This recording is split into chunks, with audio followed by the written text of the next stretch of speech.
infancia la he pasado en Tarata y en Mamanaca, una población muy cercana a Tarata donde mis padres tenían una casa. Yo creo que dos situaciones han marcado mi infancia fuertemente. Dos situaciones contrarias y que son muy importantes en la vida del ser humano. El amor y la muerte. A los 5 años conocí en Mamanaca a un señor que me impresionó tanto. Era un carril de esos que se llamaban manilla, que iban de pueblito en pueblito por las rieles. Sobre ese carril, todo el carril estaba lleno de chillamis, con motes de haba, con choclos, quesos, yahua, en fin, papas cocidas, y la gente comía alrededor. De pronto, este señor se para y empieza a declamar con una energía, una belleza, de una voz tan intensa, tan nueva y además en quechua.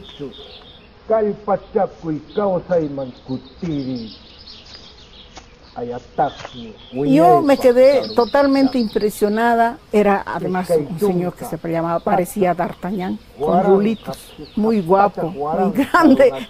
Toda aquella presencia mágica de su voz y de sus poemas en quechua, y además era muy aplaudido, me dejó completamente embriagada, diríamos así, de algo nuevo. La poesía, la voz humana y un hombre bello.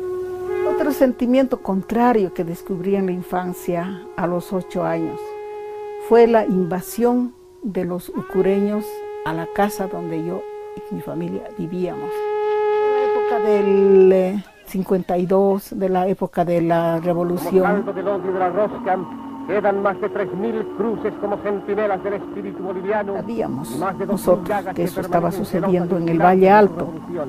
Y pues los vi llegar desde los maizales en una cantidad increíble, como hormigas, gritando además, y en quechua, con sus pututos. Pero nosotros éramos solamente mi madre y 2 hermanitos, 2 hermanos míos, y no nos hicieron nada, pero dijeron, vamos a volver en quechua, ¿no? A la mañana siguiente habíamos decidido venir como sea a Cochabamba. Y recuerdo bien que habían trenes de ida y vuelta, que los mayores de las familias se habían puesto en la ruta del tren, sobre las rieles, para pedir que nos recogieran. Es un sentimiento contrario al amor, es un sentimiento duro que golpea enormemente al ser humano, y cuando uno es niña, realmente ese sentimiento es devastador, ¿no? Y creo que eso me ha servido mucho para mantener después esa tónica de la muerte en muchas de mis producciones. Siempre me dicen, ¿por qué se mueren tus protagonistas? ¿O por qué es tan duro a veces lo que escribes con relación a la muerte? Y yo creo que todas esas impresiones dadas a una niña sensible tienen esa fuerza, esa permanencia posterior. Yo creo que nací siempre de algún modo para ser artista. Me gustaba pintar, me gustaba tocar charango, me gustaba la poesía, la literatura. Y bueno, opté por la literatura. Entonces estudié aquí en la Normal Católica. Casi inmediatamente de egresar conseguí una beca a Colombia por 1 año. Yo conocí Colombia entera. Y esa pasión por viajar me dura hasta ahora. En Bolivia, después de la muerte de Che Guevara, se produjo una época de fortalecimiento o reconstrucción de los cabos sueltos que quedaron de personas que querían reorganizar la guerrilla. Entonces esta guerrilla fue en las ciudades y se iban formando focos de jóvenes políticos del Ejército de Liberación Nacional. Yo trabajaba por entonces en un colegio que se llamaba Mejillones. Era un colegio revolucionario donde había agentes del Ejército de Liberación. Y entonces yo estaba muy atenta, oliendo, y sintiendo y viviendo esa realidad. Un dirigente de los estudiantes desapareció, nunca más se supo. Y entonces escribí Los Vulnerables en plena época de dictaduras. Estaba cargada de mucha impresión de la muerte de los jóvenes.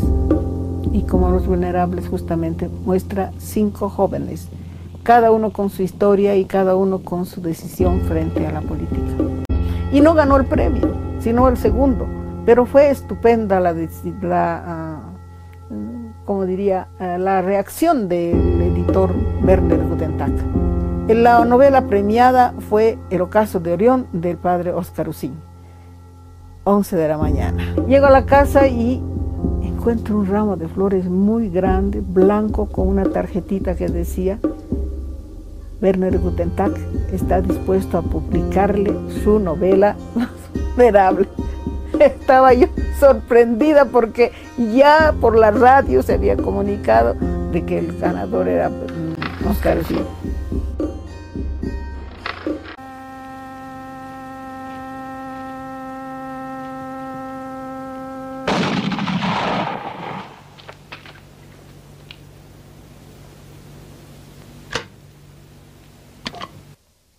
No sé qué problemas hubo en el grupo Ucamau, pero parece que San Ginés estuvo fuera un tiempo y los que habían sido del grupo Ucamau, a Paolo Agassi, Oscar Soria, Ute Gums, etcétera, pues me buscaron en Portales, yo estaba trabajando allá.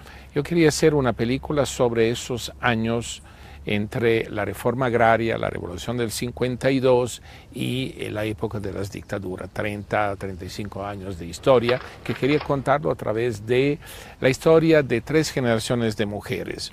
Empecé a escribir el guión con Oscar Soria, pero lamentablemente Oscar en ese momento estaba ya delicado de salud, entonces se estaba poniendo complicado el proyecto, hasta que alguien me comentó de una novela que es Hijo de Opa, ¿no? Donde de alguna manera tocaban los mismos temas y donde los personajes femeninos eran muy importantes.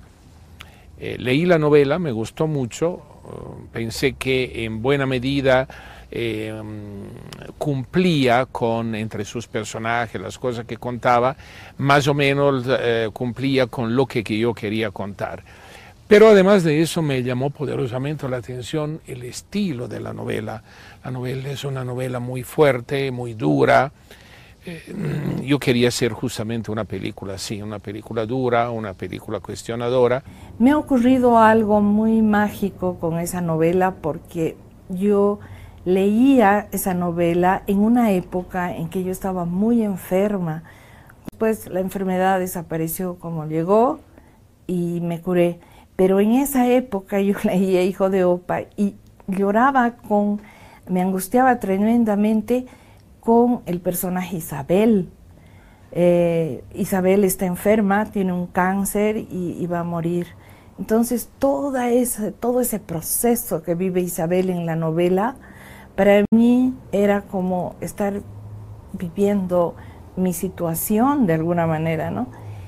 Y cómo son las cosas de la vida, que un tiempo después le comunican a Gaby que han encontrado la actriz para hacer Isabel en la novela que se llamaría Los Hermanos Cartagena, y esa actriz era yo. Hermana. Elena. Se casó con un gringo. Tampoco ella pudo estar para el entierro. Estaba a punto de dar a luz y además viven en Miami. Qué bien. Así están lejos. Bueno, yo he estudiado aquí en el Liceo Adela Zamudio y según mis compañeras era un bólido de emociones y todas las compañeras delante mío riendo. Pero esa manera de ser así tan rica, tan espontánea cayó. Cayó por una inadecuada interpretación de un suceso. Por entonces, ninguna niña podía ir con un niño o acompañado de un chico. Era terrible. Me hicieron sentir tan mal de la primera emoción de amor que tuve Ni siquiera de amor, porque era simplemente una relación de descubrir que había un hombre ahí al otro lado. Y la noche en que me dijeron, eso no, ¿qué va a decir la gente? Una niñita, una señorita, no puede andar acompañado con un varón en la calle. Esa condena, diríamos, a algo que no había una culpa, no había ningún pecado, no había nada terrible, me obligó a escribir. Me imaginé que yo era una besita con las alas cortadas y que además estaba en una jaula, que aunque fuese de oro, era una jaula. Escribir tenía un poder sobre el que escribe. Eso para mí ha sido el descubrimiento más importante. Y a partir de entonces he escrito muchos años de mi vida juvenil, unos testimonios de cómo uno crece, de cómo uno ama, de cómo uno llora, de cómo uno se siente con ganas de irse del mundo, ¿no? Y ese diario ha durado 6 años enteros. Y es un libraco así, de muchas páginas escritas con tinta morada. ¿Por qué lo digo esto? Porque luego en una obra mía que se llama Tatuaje Mayor, incorporo una anciana que está en su funeral y que ha dejado un libro abierto que es su diario, y la nieta lo encuentra. Entonces, un escritor no puede estar fuera, su ser no puede estar fuera de su obra. No nos podemos escapar de eso. Los escritores plasmamos algo de nuestro propio ser. Los múltiples personajes que creamos siempre tienen un pedacito de nosotros. Entonces eso es lo que pasa con Gaby. Si bien en Hijo de Opa el cuerpo estaba ficcionalizado simbólicamente, en sus otras novelas, en realidad,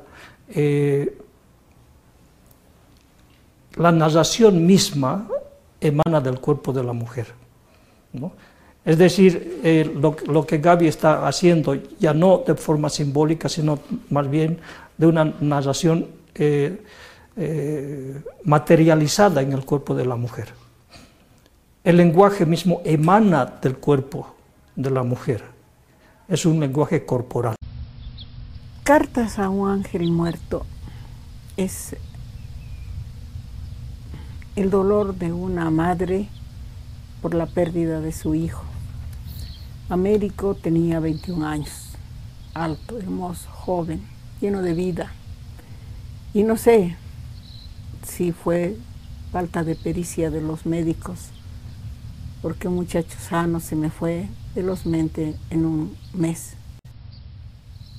Este libro no lo publiqué para que se vendiera. Fue una reacción espontánea cuando íbamos a dar una misa. Quería escribir una tarjeta de recuerdo para los amigos, pero no pude parar.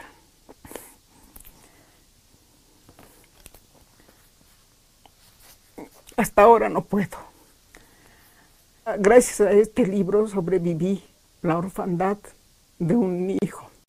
Como yo había escrito sin parar, sin poder parar aquel dolor que sentí, di a una amiga el trabajo de que lo revisara y el trabajo de que lo viera ortográficamente y la estructura de la obra, porque no podía leer. Era imposible volver a leer ni hasta ahora. Estamos leyendo un libro que se llama La primera trotadora. He trabajado 18 años en Centro Patiño y un día se me ocurrió, no sé, pedirles a los muchachos que manejaban las bibliotecas, los estantes, que separaran todo lo que fuese para niños. Me sentí enormemente mal porque de todos los libros solo había 2 títulos bolivianos, para niños bolivianos, escritos por mayores. ¿Cómo en Bolivia no se escribía libros para niños? ¡Qué vergüenza! Un golpe tremendo. Me sentí tan mal que dije, yo voy a escribir un libro para niños. Pues, ese sí era un reto. Ese sí era un reto. Me pregunté, ¿y qué voy a escribir? Yo no quiero escribir un Pinocho, no quiero escribir una Blancanieves, no quiero escribir una Caperucita Roja. No soy de esa naturaleza, ni héroes, ni dragones, ni fantasmas. Tengo que escribir para los niños reales de mi país.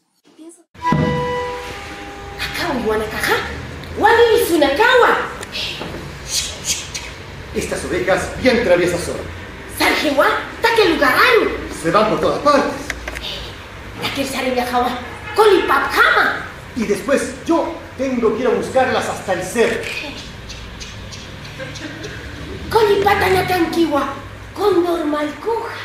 Y por ahí anda el cóndor Malcu.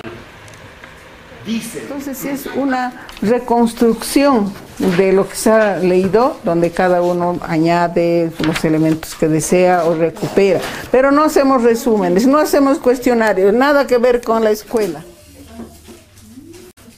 Turuchapitas es una biblioteca para niños y jóvenes y prácticamente la única biblioteca en Bolivia organizada con muchos programas y con una vida larga.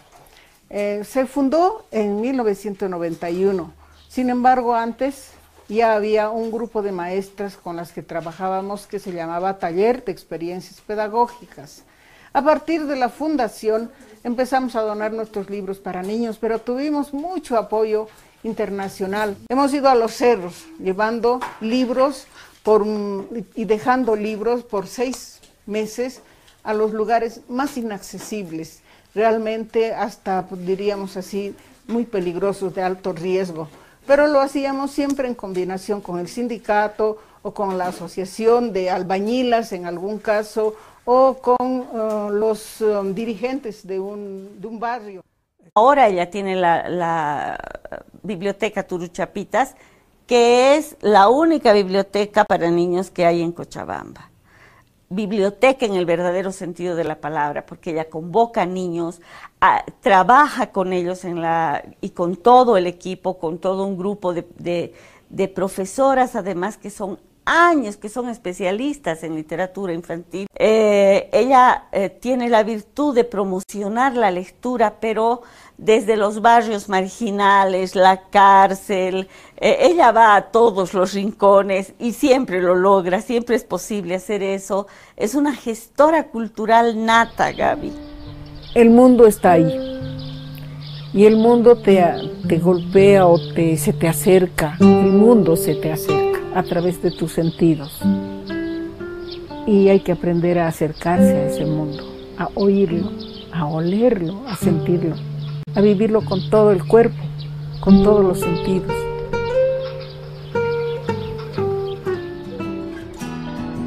Creo que la palabra es tan invisible. La música se escucha, la pintura se ve, la danza se siente y se ve. La literatura no. ¿Dónde está? En la invisibilidad del que lee y en la invisibilidad del que escribe. Es un encuentro entre dos invisibilidades a través de esa magia que tiene la palabra, de provocar ese encuentro.